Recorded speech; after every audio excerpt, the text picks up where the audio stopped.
Sir पारा चिनार क्यों? शिया सुन्नी की लड़ाई वाकई है? अगर है तो सिर्फ पारा चिनार क्यों? यानी मैं मनफी अंदाज में बात कर रहा हूँ। यानी बुनियादी जिम्मेदारी जो है वो लॉ एनफोर्समेंट ही को जाती है। 50 से ज़ायद जाने चलेगी और मजीद भी खदशात है। वो कहते हैं कि हम परिंदों के पर गिरने की सलाहियत रखते हैं, हम अपने लिहाज से नंबर 1 हैं। कि मीटिंग्स तो हुई थी, वज़ीर-ए-आज़म लेवल की मीटिंग्स में आपने अटेंड की है, हाई प्रोफाइल मीटिंग्स में आपने शिरकत की, लेकिन फिर भी कुछ ना हुआ। कुछ आलमी ताकतों को सूट करता है कि वो पाकिस्तान को सेक्टेरियनिज़म और नफरत के दलदल में धकेलें। यानी होता यह है कि जब वहाँ पर एक लड़ाई छिड़ जाती है तो दोनों तरफ फरीकैन ने अपने अपने मोर्चे बनाए होते हैं। जब आपने अपनी गुफ्तगू में मोर्चे का जिक्र किया तो हमारे मोर्चों पे हमारे पाक सोल्जर, पाक आर्मी के जवान मौजूद तो है। आपने पार्टी से हट के, सियासत से हट के, एज ए पाकिस्तानी की हैसियत से आपने प्रेस कॉन्फ्रेंस की, तो तमाम सियासी जमातों को सियासत से हट के इसके ऊपर कोई हिकमत अमली कर लेना चाहिए या नहीं? मेरे ऊपर एज ए मीडिया पर्सन और पाकिस्तानी मीडिया के ऊपर कितनी की जिम्मेदारी आयद होती है? मीडिया खामोश क्यों है? ये बहुत अहम बात है। अगर अल्लाह ना करे मुतालिबात ना माने गए या इस पर कोई अमल दरामद ना हुआ तो फिर अगला अमल क्या होगा सूबाई हुकूमत के लिए और वफाकी हुकूमत के लिए का? और एक पॉजिटिव अंदाज से जिस तरीके से आपने एक नैरेटिव मेकिंग में और पॉजिटिव मैसेजिंग में मदद दी है, मैं समझता हूँ कि इंशाल्लाह ये वतन के लिए और इस्लाम दोनों के लिए मुफीद है।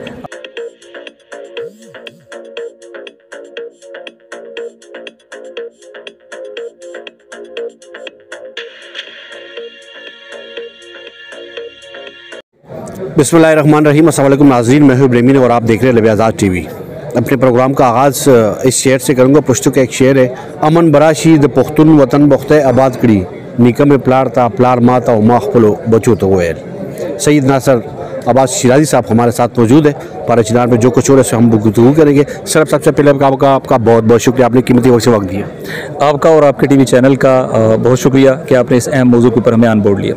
सर पारा चिनार रोड बंद है, कानून नाफिज करने वाले इदारे क्या कर रहे हैं? उसकी नॉलेज में ये सारी चीज़ें है या नहीं? 50 से ज़ायद जाने चलेगी और मजीद भी खदशात है। देखिए, जो कहते हैं कि हम परिंदों के पर गिरने की सलाहियत रखते हैं, हम अपने लिहाज से नंबर 1 हैं, और उनको अगर ये पता ना हो तो मैं समझता हूँ कि उनको घर चले जाना चाहिए। लिहाजा इसमें कोई शक नहीं है कि दे आर वेल अवेयर, उन सबको पता है कि इस वक्त सिचुएशन है क्या। बेगुनाह जानें ज़ाया हो रही हैं, लड़ाई की कैफियत है, एरिया डिस्टर्ब है, रोड्स बंद हैं, बीमार मरीज़ शदीद मुश्किल में हैं, कम्युनिकेशन के मसाइल हैं। उसके साथ साथ जब ग़िज़ा, खुराक, दवा ये नहीं पहुंच पाती तो उसके अगले मसाइल ह्यूमैनिटेरियन क्राइसिस जो वो जनरेट होना शुरू हो जाता है। और इस सारे का क्रेडिट, यानी मैं मनफी अंदाज में बात कर रहा हूँ, यानी बुनियादी जिम्मेदारी जो है वो लॉ एनफोर्समेंट ही को जाती है, क्योंकि ये आम एरिया नहीं है। आपकी मीटिंग्स तो हुई थी, वज़ीर-ए-आज़म लेवल की मीटिंग्स में आपने अटेंड की है, हाई प्रोफाइल मीटिंग्स में आपने शिरकत की, लेकिन फिर भी कुछ ना हुआ। देखिए, हमने कोई दर ऐसा है जो ना खटखटाया। हमने वज़ीर आला के साथ बातचीत की, मैं ख़ुद उसमें मौजूद था। हम वहाँ विज़िट किया, जरगों से मिले, मैं ख़ुद मौजूद था। हमने हमारे MNA ने असम्बली के अंदर इस मसले को बार बार रेज़ किया, कोई नहीं कह सकता डॉक्यूमेंटेड है।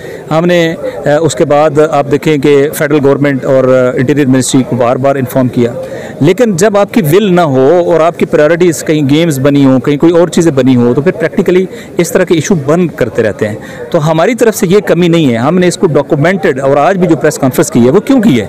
इसलिए किया कि अगर मामला सेटल डाउन हो रहे हों और जो कंसर्न लोग हैं, इदारे हैं, वो अपनी जिम्मेदारी पूरी कर रहे हो तो हमें तो कोई टेंशन नहीं होनी चाहिए थी। ये टेंशन क्यों है? ये टेंशन इसलिए है कि वो अपना रोल प्ले नहीं कर पा रहे। दैट्स वाई हम ये पब्लिक प्रेशर जो है उसको जनरेट कर रहे हैं, ताकि हम किसी तौर इनके साथ इनको कंपेल करें कि ये वहाँ पर एक कलेक्टिव मैकेनिज्म बनाएं और उस मैकेनिज्म के जरिए इलाके का पीस और लॉ एंड ऑर्डर जो है रिस्टोर करें। सर पारा चिनार क्यों? शिया सुन्नी की लड़ाई वाकई है? अगर है तो सिर्फ पारा चिनार क्यों? कुछ आलमी ताकतों को सूट करता है कि वो पाकिस्तान को सेक्टेरियनिज़म और नफरत के दलदल में धकेलें। कुछ को ये सूट करता है कि कुछ एरियाज़ ऐसे बनते रहें जिसके नतीजे में एक सेक्टेरियनिज़म की लहर चलती रहे और वो इससे अपने मजबूत मकासद जो है वो उसको कामयाब कर सकें। ये दुरुस्त है कि इस वक्त वहाँ पर कुछ सेक्टेरियन मसला नहीं है, लैंड डिस्प्यूट है। लैंड डिस्प्यूट एक जगह पर होता है, दूसरा मोर्चा जो है वो खोल दिया जाता है। लैंड डिस्प्यूट एक जगह पर डॉक्यूमेंट के अंदर आ जाता है, उसको रिजॉल्व करने की बजाय, पोजेशन देने की बजाय जो है वो एक नई जगह पर एक नया तनाज़ा जो वो छेड़ दिया जाता है। तो इसका मतलब है कि कोई है जो ये चाहता है और वो इतना ताकतवर है कि हमारे लॉ एनफोर्समेंट के इदारे भी उसको रोकने में कामयाब नहीं हो सके। ये कोई एक दिन की बात तो नहीं है, एक कंटिन्यूस प्रैक्टिस है, और अगर विल हो तो अब तक ये मामला हर सूरत रिजॉल्व हो जाना चाहिए था। तो बुनियादी कुव्वतें, उनका हदफ पाकिस्तान है, उनका हदफ पाकिस्तान के अवाम है, पाकिस्तान की इंटेग्रिटी और सालमियत है। और उसके लिए वो इलाके के जो ज़ाहिर है वल्नरेबल होते हैं, वो आसान शिकार बन जाते हैं। और चूँकि ये ट्राइबल एरिया रहा है, अभी ताज़ा तौर पे इसको जो है वो सेटल एरिया के अंदर शामिल किया गया है, अभी भी यहाँ उस तरीके से डेवलपमेंट और दीगर चीज़ें नहीं हैं, कम्युनिकेशन नहीं है, तो ऐसे एरिया के अंदर उन स्पाइलर्स के लिए काम करना आसान होता है। यही टाइम है कि इन स्पाइलर्स को लगाम देकर इस एरिया के अंदर पीस और ऑर्डर जो है रिस्टोर किया जाए, जो नहीं किया जा रहा। शाही साहब, आपने अपनी गुफ्तगू में मोर्चे का जिक्र किया, तो हमारे मोर्चों पे हमारे पाक सोल्जर, पाक आर्मी के जवान मौजूद तो है। यानी होता यह है कि जब वहाँ पर एक लड़ाई छिड़ जाती है तो दोनों तरफ अफ्रीकैन ने अपने अपने मोर्चे बनाए होते हैं, और उस मोर्चे जंग को ख़त्म करने का तरीक़ाकार ये होता है कि जरगा जाता है, और जरगा जाके वहाँ पर जो है वो या सफ़ेद परचम लहरा के एक बार सीज़ फायर कराता है, और सीज़ फायर करा के फिर थ्रू एल्डर्स जो हैं वो दोनों से मोर्चे खाली करा लिए जाते हैं, और मोर्चे खाली करा के वहाँ पर जो है कानून नाफिज करने वाले इदारे उसका कंट्रोल संभाल लेते हैं। जब दोनों तरफ कानून नाफिज करने वाले इदारे संभाल लेते हैं तो इसका मतलब है कि अब सूरत हाल उनके कंट्रोल में आ गई। अब सिचुएशन जो है वो बड़ी सरप्राइजिंग और डिफरेंट है कि मोर्चे मेजॉरिटी कानून नाफिज करने वाले इदारे संभाल चुके हैं, इसके बावजूद लड़ाई हुई है। इसके बावजूद लड़ाई हुई तो इसका मतलब है कि बड़ी सतह पर कहीं नेग्लिजेंस हो रही है, और कुछ कुव्वतें जो नहीं चाहती वो कामयाब हो रही हैं, वो मुअस्सर हो रही हैं, और हमारे वो इदारे जिनकी जिम्मेदारी थी कि वो उनको रोके वो नहीं रोक पा रहे हैं। तो ये बड़ी अलार्मिंग सिचुएशन है इस लिहाज से। और मैं समझता हूँ कि इंशाल्लाह आपके टीवी चैनल और दीगर हमने बातचीत जो की है उसका एक असर आएगा, और इस मसले को सीरियस हल करने की कोशिश की। सब आपके 2 मिनट मजीद और लूँगा। आपने जो प्रेस कॉन्फ्रेंस की वो बड़े गौर तफसील से मैंने देखी और सुनी है। आपने पार्टी से हट के, सियासत से हट के, पाकिस्तानी की हैसियत से आपने प्रेस कॉन्फ्रेंस की, तो तमाम सियासी जमातों को सियासत से हट के इसके ऊपर कोई हिकमत अमली कर लेना चाहिए या नहीं? देखिए, बाज़ चीज़ें तो पॉलिटिक्स से बियॉन्ड है। हमारा वतन, उसकी सालमियत, उसकी सॉलिडेरिटी, पाकिस्तान के ये अवाम जिस तरह की यहाँ सिचुएशन बने, ये इन बेगुनाहों की जाना को जहाना, ये ऐसी चीज़ें जो हमें पुकार के कह रही हैं कि अपने पॉलिटिकल डिफरेंसेस एक तरफ रखें, फ़िलहाल तमाम रियासत के इदारों को और स्टेक होल्डर्स को एक लाइन के अंदर होना चाहिए। और वो एक लाइन क्या है? जिस लाइन के नतीजे में आप यहाँ पर पीस को रेस्टोर कर सकें और कलेक्टिव विजडम के ज़रिए से आप मैकेनिज़्म निकाल सकें ताकि ये मामला दोबारा ना हो। और पारा चनार बहरहाल कुरम एजेंसी अमन की सिंपल के तौर पर मारूफ थी, और जैसा कि आपने शुरू में शेर पढ़ा है, हम हमारे बेहतरीन दोस्त पख्तून दोस्त हैं, और पख्तून वतन के अंदर एक इंसर्जेंसी कहीं आलमी हदफ है, तो ये नहीं होना चाहिए। और उसके लिए ज़ाहिर है हम जो एफर्ट कर रहे हैं वो उसको जारी रखेंगे। अगर हम फ़िरकों के अंदर और अपनी पॉलिटिकल पार्टियों के डोमेन के अंदर महसूर हो गए और हमने इससे बढ़कर सोचना न शुरू किया तो फिर तो हम सारे ग्रोहों के अंदर तकसीम हो जाएंगे और कोई भी पाकिस्तान का कलेक्टिव वारिस नहीं बनेगा।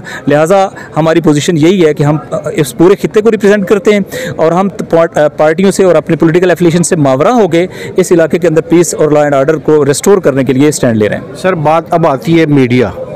मेरे ऊपर एज ए मीडिया पर्सन और पाकिस्तानी मीडिया के ऊपर कितनी की जिम्मेदारी आयद होती है? मीडिया खामोश क्यों है?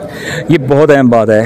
बास लड़ाइयाँ सिर्फ इस गैर जिम्मेदारी की वजह से हुई कि जिसकी वजह से एक शख्स ने कोई फ़िरका वारियत या नफ़रत पर मबनी बात कर दी। उसका कोई लेवल नहीं है, उसकी कोई शख्सियत नहीं है, लेकिन फ़िरका वारियत पर मबनी उसकी कोई बात आ गई है और उसके बाद एक चेन रिएक्शन जो है वो स्टार्ट हो गया है। तो इसका मतलब सबसे पहले, और मीडिया है आज जो इन्फ्लुएंस करता है, ओपिनियन मेकिंग करता है, लोगों की राय आमा जो है उसको डेवलप करता है। लेकिन वो मीडिया तो खामोश है। वो खामोश है। अगर हम पॉजिटिव मीडिया फिल्टर कर दे कि हमने नफ़रत वाली बात को आगे नहीं जाने देना, और ये पॉजिटिव जेस्चर्स जिनके ज़रिए से यूनिटी आ रही है, जिनके ज़रिए से सारे आपस में मिल के बैठ रहे हैं, हमें सबसे ज़्यादा वोट बैंक जो है वो तो हमारे अहले सुन्नत बरादरान ने दिया। मजलिस वहदत के कैंडिडेट को सबसे ज़्यादा वोट बैंक तो सदा से मिला है। ठीक है, हम इस तरह की किसी नफ़रत का पार्ट नहीं है।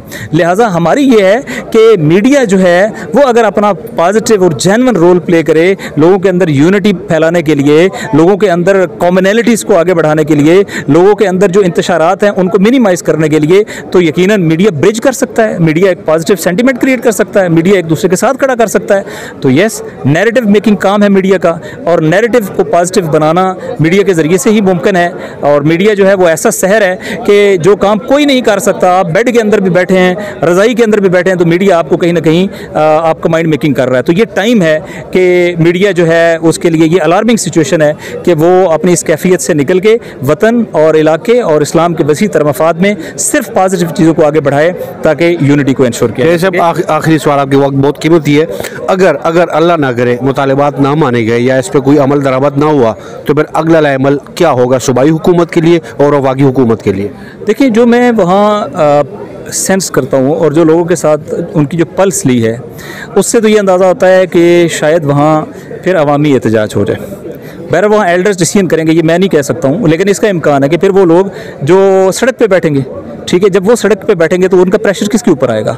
उनका प्रेशर हमारे कानून नाफिज करने वाले इदारों के ऊपर आएगा, और ये एक और सिचुएशन क्रिएट हो जाएगी जिससे आपके क्रॉस बॉर्डर जो ट्रेड है और दीगर चीज़ें वो भी रुक जाएंगी, क्योंकि जब वो लोग इधर नहीं आ सकते तो फिर इधर वाले लोग उधर भी नहीं जा सकते। तो ये एक और नेगेटिव सिचुएशन क्रिएट होने का इम्कान है। लिहाजा मैं समझता हूँ कि लोगों के साथ फौरी तौर पर एल्डर्स के साथ बैठा जाए, नेगोशिएट किया जाए, और बैठ कर वो जो मैकेनिज्म पहले चार्टर कर चुके हैं उसके मुताबिक मामलात को आगे बढ़ाया जाए। क्यों उनको नहीं आगे बढ़ा रहा, हम ये समझने से कासर है, जिसके ऊपर कंसेंसस है उसको नहीं आगे बढ़ाया जा रहा। तो अगर इंशाल्लाह ताला ये आपका जैसे पॉजिटिव रोल है और इसी तरीके से दीगर पॉजिटिव रोल का एक प्रेशर रहा तो हम तवक्को रखते हैं कि हम चीज़ों को स्ट्रीमलाइन करने में कामयाब हो जाएंगे। सैयद नासिर अब्बास शिरैज़ी साहब, आपका बहुत बहुत शुक्रिया नाज़रीन चैनल का, और एक पॉजिटिव अंदाज से जिस तरीके से आपने एक नैरेटिव मेकिंग में और पॉजिटिव मैसेजिंग में मदद दी है, मैं समझता हूँ कि इंशाल्लाह ये वतन के लिए और इस्लाम दोनों के लिए मुफीद है। आपका बहुत शुक्रिया। थैंक यू नाज़रीन, हमेशा की तरह दुआ और उम्मीद यही है कि हमारा मुल्क पाकिस्तान और रियासी इदारे बेहतरी की तरफ जाए। इजाज़त दीजिए, अल्लाह हाफ़िज़।